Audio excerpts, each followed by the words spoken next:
What is good, YouTube? Warstu here with a video on Joker 2, aka Joker Folie. Deux. So, following on from the UK premiere that happened this week, the movie comes out next week. The movie's actually quite controversial, and not just a mind-blowing ending that's very controversial that some people love and some people hate. I thought we'd talk about it because we've already spoken about the ending, but that wasn't exactly the ending fully. It was part of the ending, but the actual real ending is actually really pretty interesting.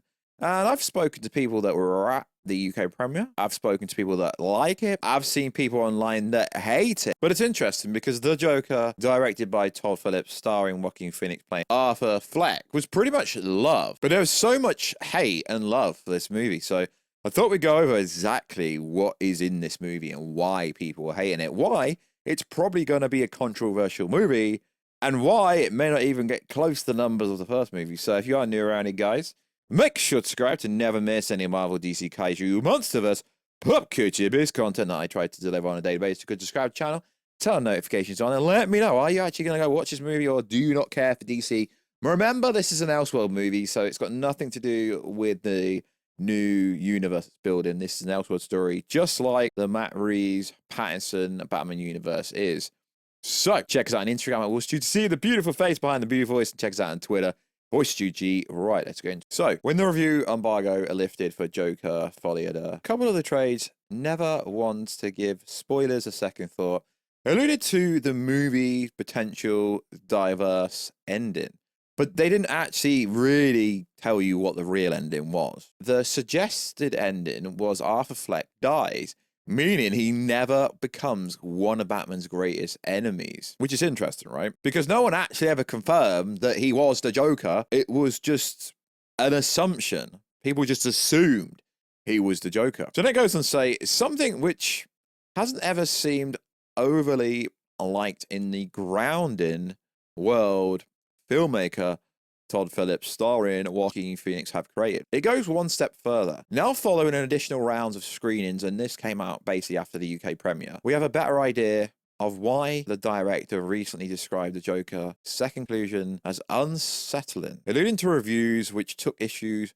with the Joker Folie Deux final moment. It's an interesting end. It really is an interesting end. TV spots for the movie have shown an explosion in the courtroom, but according to what we've been told, the blast doesn't actually kill Arthur. Instead, he manages to bleed and reunites with Lee Quinzel, obviously Harlequin, who promptly breaks up with him upon realizing his true self isn't Arthur and he's not actually the Joker. Now, this is interesting because, like I said, no one actually said it was a Joker. People just assumed it. So the article goes on to say, the police then arrest Arthur and send him back to Arkham Asylum, where a fellow inmate offers to tell him a joke. However, in place of the punchline, he stabs Arthur in the stomach and leaves him to bleed out and die whilst laughing like a freaking maniac. Now, the plot twist here is this inmate, played by the actor Jacob Laughlin. People now assume that he's actually playing the Joker.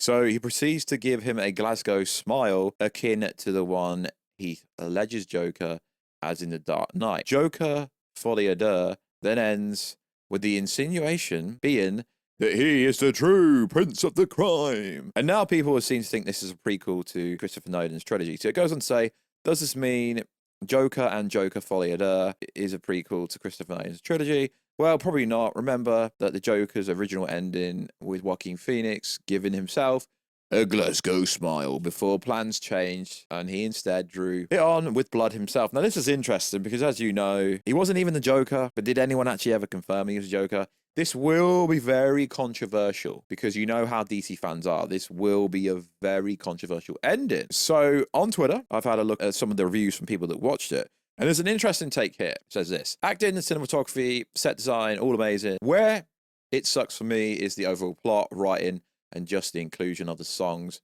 Some of them were all right, but some of them, they just didn't fit at all. What's happening? In fact, a lot of the movie just feels disjointed and doesn't flow well. And there's obviously some other reviews of people saying it's a cross between trying to be a DC Joker movie, trying to be a musical, and they just don't know what they're doing. And then it goes and say, I'm not going to spoil stuff, but man, the opening is one of the most iconic things Warner Bros. Has done, and the ending was one of the most disappointing parts and made me question why they even made the movie. Now, the reason I've chosen this one is because this comes from a person who is always very positive about pretty much every movie. So to say that and give it a 5 out of 10 is very interesting because, as we know, the first Joker movie was loved by pretty much everyone. So going to be interesting because obviously the first movie grossed over $1 billion. This ending does seem strange, but reading something and watching something is completely different. There is a post going around Twitter of this Jacob character who is confirmed to be playing an inmate in Arkham Asylum. Obviously doesn't confirm that he's playing the Joker, but he somewhat does reminisce a kind of Heath Ledger look. So it is very interesting. As we know, like I've said openly before, there is usually some kind of unspoken... It's not really an unspoken thing. It's just, this is why I say, don't really take what people say when they get early access to stuff, because, you know, you hype a movie up, you get your little quote, on a trailer, on a billboard, on a poster. And no, I'm not just saying that because I haven't seen the Joker yet. I've watched multiple movies early over the years. I know how the game works. I see what people are posting on social media. I see what... Okay, to be fair, some of them are actually line up. But I've seen some posts on social media, and then I've spoke to some people behind the scenes, and what they've said online doesn't match what they've said to me. So this is why I always say, just go watch it yourself. The trailer basically gives a good indication, but it is interesting because obviously we've got Lady Gaga playing Harley Quinzel. We've got Joaquin Phoenix playing Arthur Fleck, not the Joker. But did anyone actually ever confirm? I mean, I'm not going to look now, because the original one came out a while ago, but did anyone actually ever confirm that he was playing the Joker? Because I can't really find anywhere someone actually confirming that. But it'll be interesting, because either way, I'm a DC fan, so I will go watch this movie. But the ending's pretty wild, because originally it was going to be he died in a fire, then it's not he died in a fire, then there is an explosion, but he crawls out, goes back to Arkham Asylum, and then the real Joker basically kills him and proceeds to give himself a Glasgow smile afterwards, hinting that maybe it's a prequel to the Christopher Nolan Dark Knight trilogy.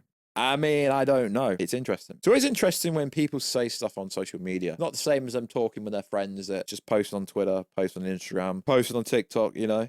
You're trying to get massive engagement, even if you have a following or don't have a following. I find this stuff very interesting because I wouldn't really say I'm a critic. I'm just someone that talks on the internet. And sometimes I get to, you know, see things early, and I always give my honest, blunt opinion. So like always, guys, check us out on Instagram at Warstu to see the beautiful face behind the beautiful voice. Become a channel member for less than 99p. Really helps the channel. And we'll catch you in another video. But first, I do have a TikTok. It's Warstu. I would try post properly on there and basically do what I do on YouTube on TikTok. Let's see if that works. I don't know, but I'm going to try at some point, at least. So like always, guys, I will catch you in another video very soon. Catch you later.